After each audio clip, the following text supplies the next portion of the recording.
How to Conquer the World by Thomas Brooks.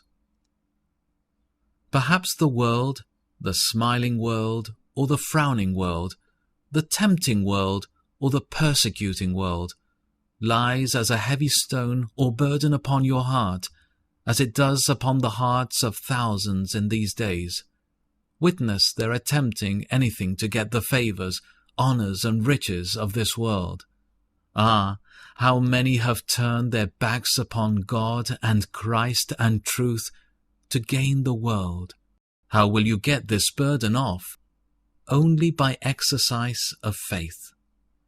Many men hear sermons often, and yet remain worldly. They may pray like angels, and yet live as if there were no heaven nor hell.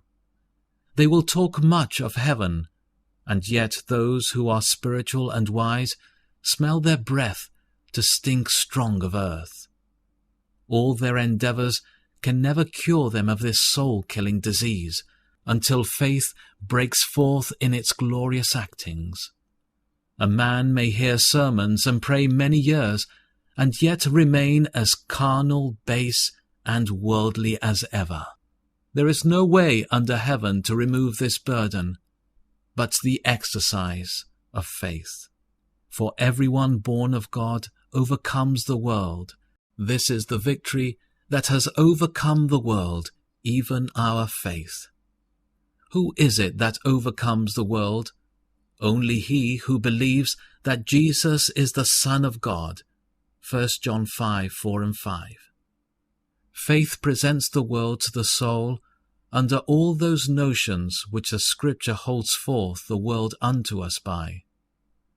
The Scripture holds forth the world as an impotent thing, as a mixed thing, as a mutable thing, as a momentary thing.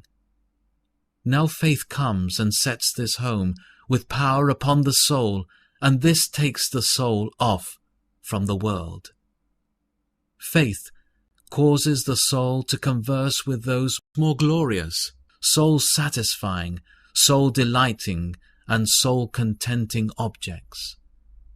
Now when faith is busied and exercised about soul-ennobling, soul-greatening, soul-raising, and soul-cheering objects, a Christian tramples the world under his feet.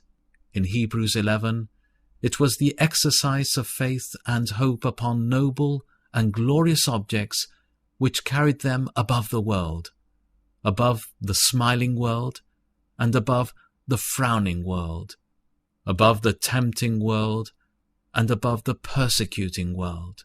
Faith conquers the world by assuring the soul of enjoying better things.